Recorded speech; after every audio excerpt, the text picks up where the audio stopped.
last night, and Gerard Whateley said it was a fearful hiding, and I think he summed it up pretty well. What an awesome display, David King, as I welcome you in from Melbourne last night. Oh, that was unreal, wasn't it? It's the best I've seen Melbourne play for some time. We've talked about them a lot this year, coasting at sort of 70%, but finding themselves 10-0. Okay, they've hit a massive hump.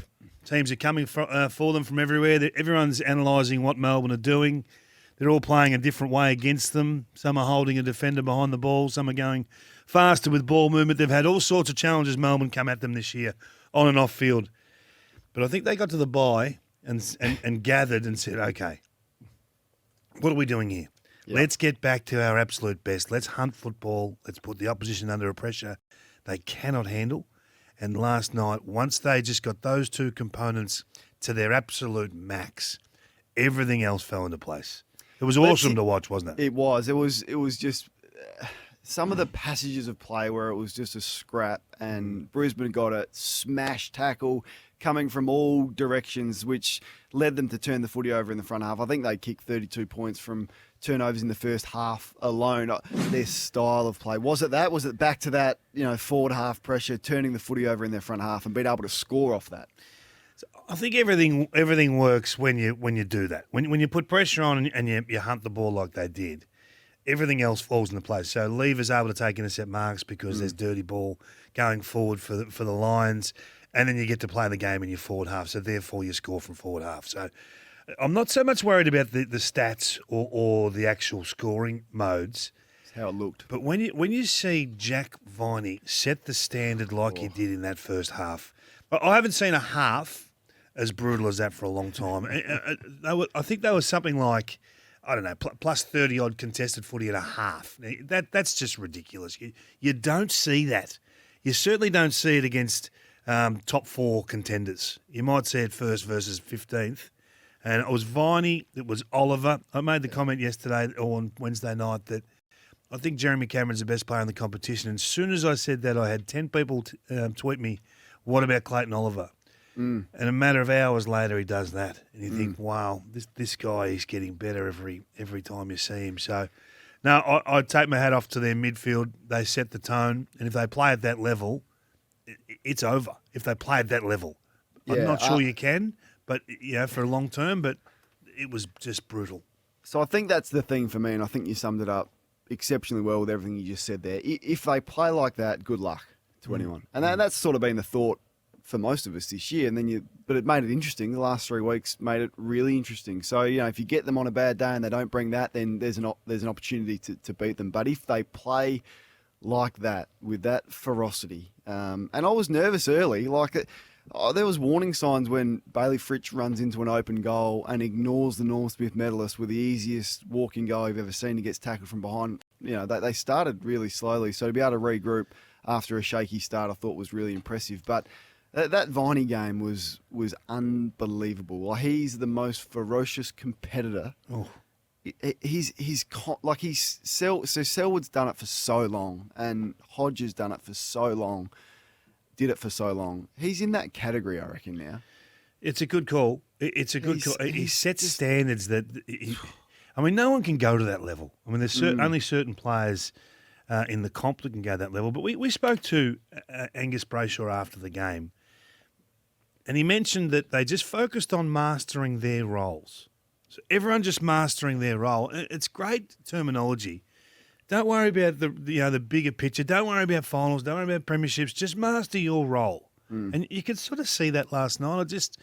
I was so wrapped in. I'm glad that Bedford's getting a lot of conversation. He for a young player, and I know he's been sold a lot this year and hardly been on the field.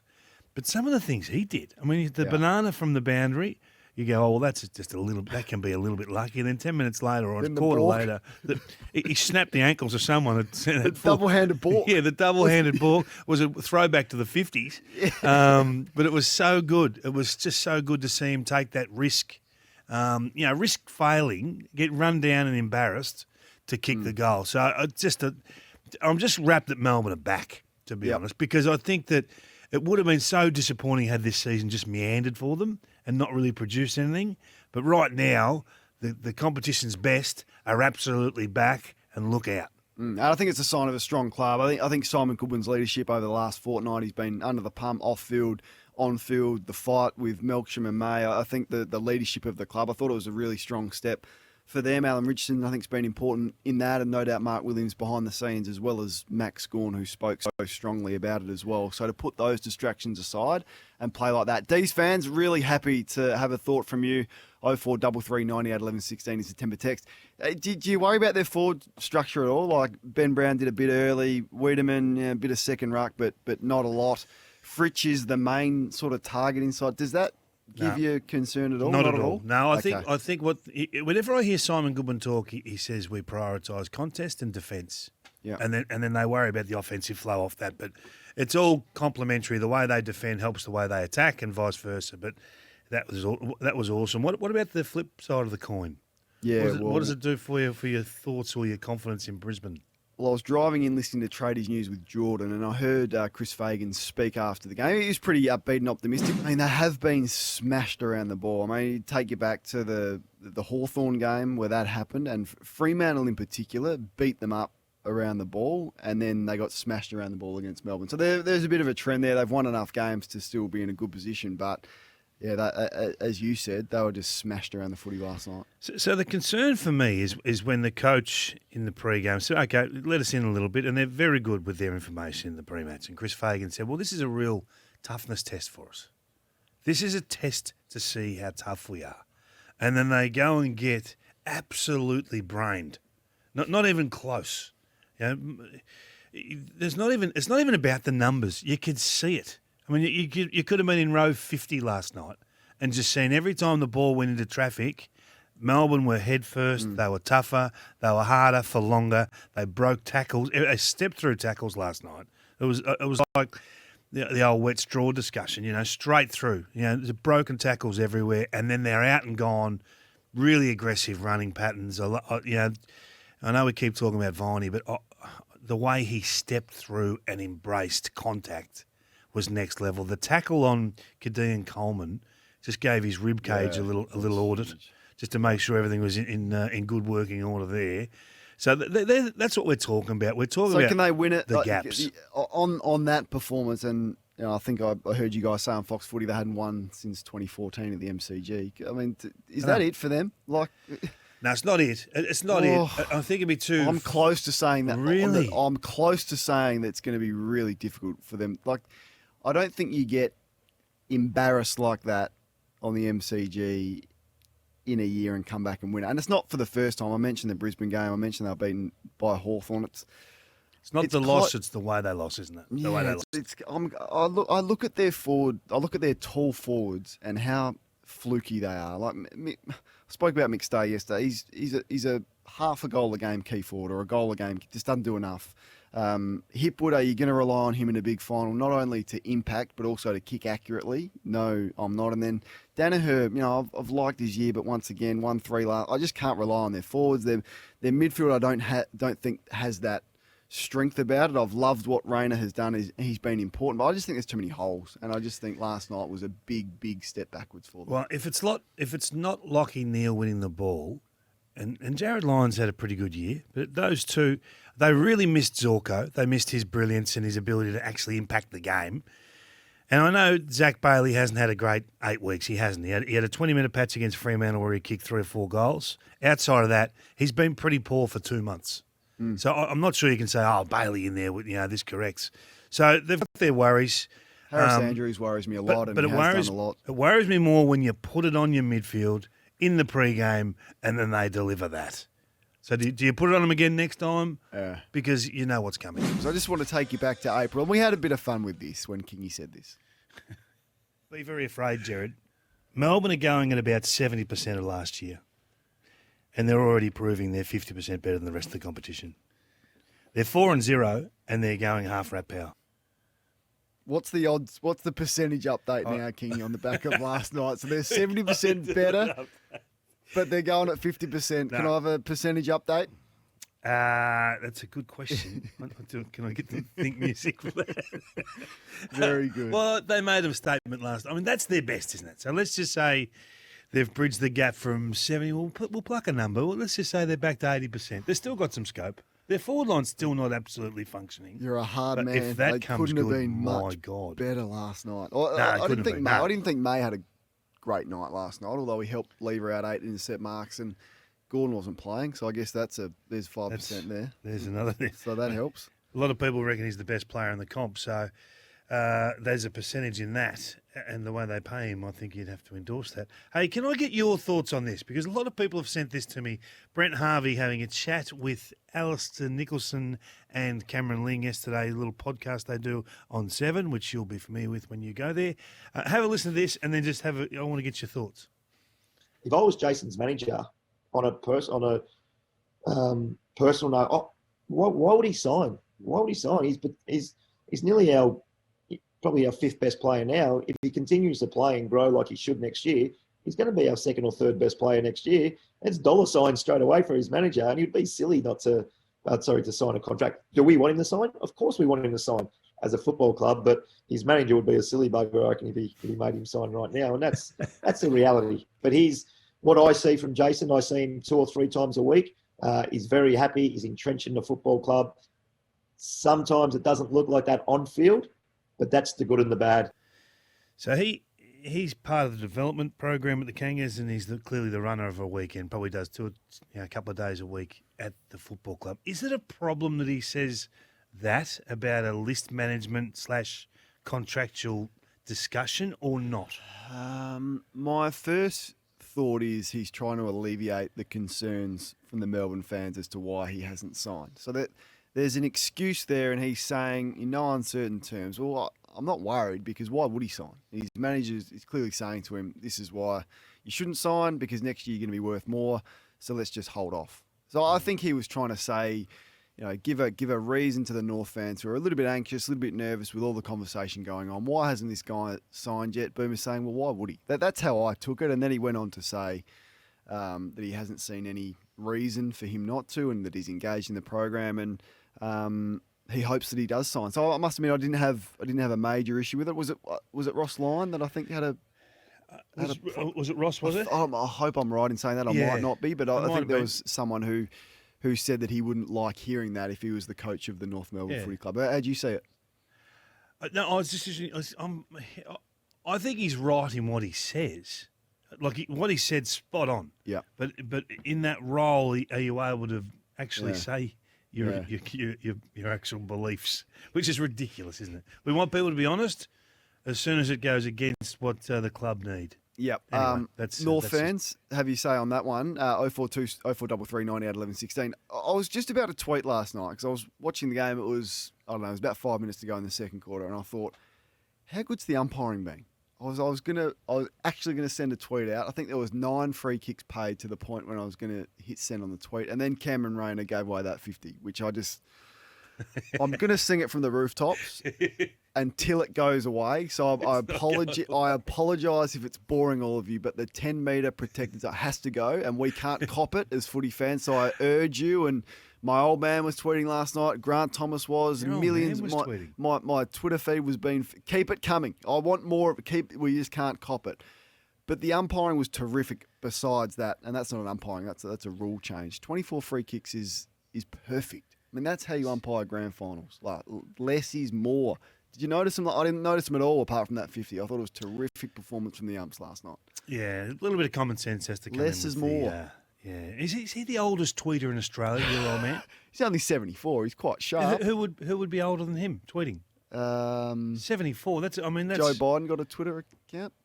Has he? Oh, I'm sure the president of the United States would have a Twitter Love account. to read some of those tweets. That'd be beauties.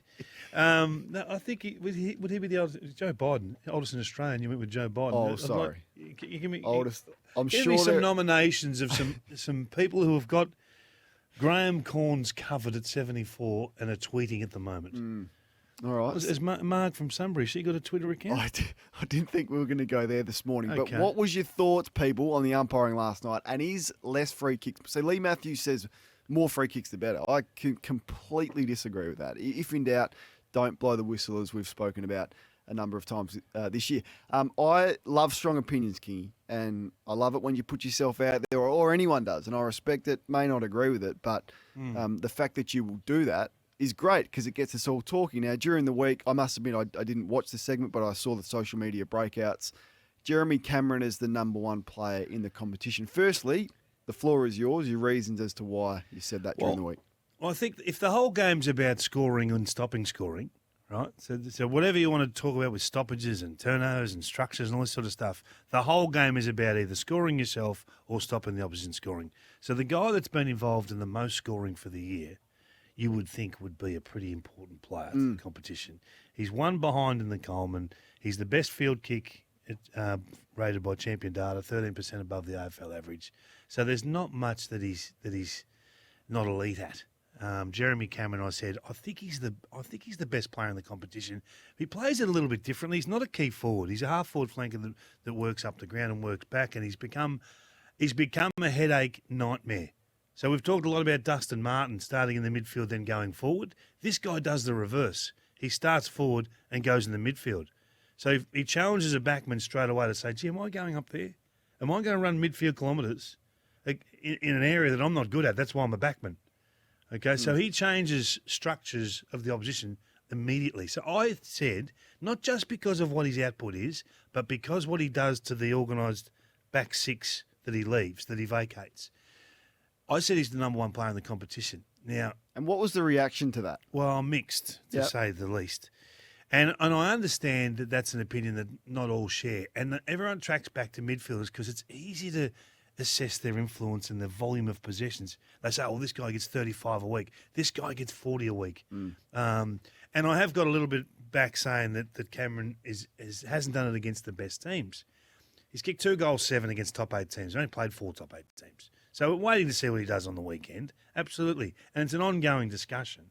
But if we're judging the first 13 rounds or 14 rounds, let's open up the floor. Who is the best player in the comp? That's it. Let's open it up. 0433 11 16. I'll give us a call. I must admit I read it and it wasn't one that I thought, oh, that's ridiculous. Like I'd love to disagree with you. And maybe he's not number one for me, but it wasn't one that I thought, oh, that's ridiculous. So if I had to say it now, Who have you got? Who would you? Well, that doesn't have to. You're not going to hold you to it. I just thought about it a little bit because I was like, okay, well, who would it be? And I'd probably say Toby. Like I would for the similar reasons as to the reason you said Jeremy. Like because I do hold the players that don't play in the midfield to a higher echelon than the midfielders because. You know, we've seen how hard Rosie found it as a half. I don't want to bring out kind of Rosie, but how much easier it's been for him in the midfield. You run around with no one on you and you impact games as opposed to doing it at half forward, which he wasn't able to do. Toby Green does this every single week, basically, from half forward, and it impacts the game. So I think I would have Toby Green, but then I was watching Petrarca last night. I thought, man, this guy's good. Like Oliver? Yeah, Oliver, for me, to a lesser extent. I don't think he has maximum damage like Petrarca does, but it's a great debate and it's one that we can open up and you can have a different opinion on it and you can have your say. The one thing that keep coming back to me is the things that he doesn't do. He doesn't contested mark and he doesn't play at full forward. That's Hawkins. Oh, he's the second best forward in that forward line. But if he's involved in the most scores, does it really matter what he doesn't do? Does it really matter? I mean, he's in a team that, okay, they're playing pretty good footy, but they're not the best team in the competition. So I just think the negatives have come back hard and fast, and that's okay. Everyone's entitled to an opinion. But nominate who is better than him and give me the same valid reasons. Yeah, and we'll open up the lines on that very, very shortly. Just before we get to Brownie, Dangerfield not being selected. Did you have a view? I've made sent a couple of texts around, and in fact, I just got some information through them that there hasn't been a setback from the injury. There hasn't. So there 100% hasn't been a setback from the injury. So the decision not to play him then, if that's the case, if it's not related to his body. Well, Lee Montagne's adamant that he's redone a calf because what's the hold up? He was. I thought Chris Scott said he was right. He could have been pushed to play last week, but they took the extra week as an absolute precaution. So if that's the case, then why the extra on top of that? Is the fascination for us outside looking in? I'm not going to diagnose how he is in terms of his health and what Chris is doing, because they're in a position now where they can just take their time. They just get themselves absolutely cherry ripe. And as he said during the week, if it costs them, well, so be it. But if it works big. Yeah, so the thought is just ultra conservative, and there'll be a big session for Dangerfield tomorrow. But yeah, I was with you. I was a little bit surprised that he wasn't picked, but we heard the fact that they are planning for the end of the year, and you've got to admire that. I just think the way that Geelong are building is nice, and their draw opens it up to finish top 2 once again.